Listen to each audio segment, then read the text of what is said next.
All right, everyone. So on Thursday, this is what you did. You got through your introduction.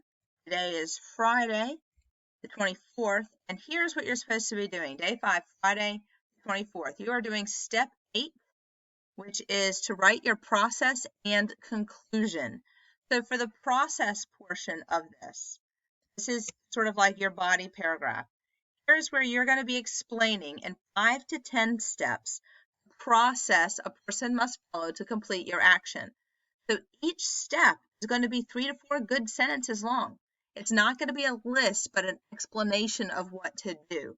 So really do your best to explain in writing what your audience needs to do for every single step they go through.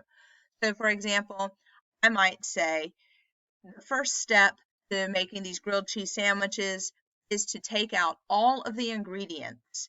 You need to have shredded cheese of various types, butter, and bread on your countertop when you start to heat your stove. Then I will talk about heating the stove, and then I'll talk about the butter, I'll talk about the bread, and exactly how I make the sandwich. After you have explained the process that person needs to follow to do your skill, you're going to talk about 2 mistakes that they might make when they're performing your task.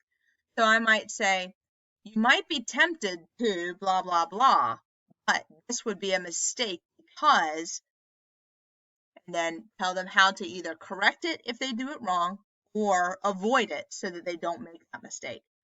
So it's important that you have your steps for the process explained and include 2 mistakes and how to either avoid or correct those mistakes. Then you're going to write your conclusion. This is a 3 to 4 sentence long paragraph. And in this, you're going to be talking about the rewards of learning the skill. Why is this a good thing? How will you feel after you have accomplished this skill? You can use the pronoun you in this section if you want to, okay? So you'll have a conclusion. It's 3 to 4 sentences long. Your body paragraph is going to be considerably long because you're going to be talking about all of those steps. Once you finish this, you are done for Friday, and I will have another video posted for Monday for you.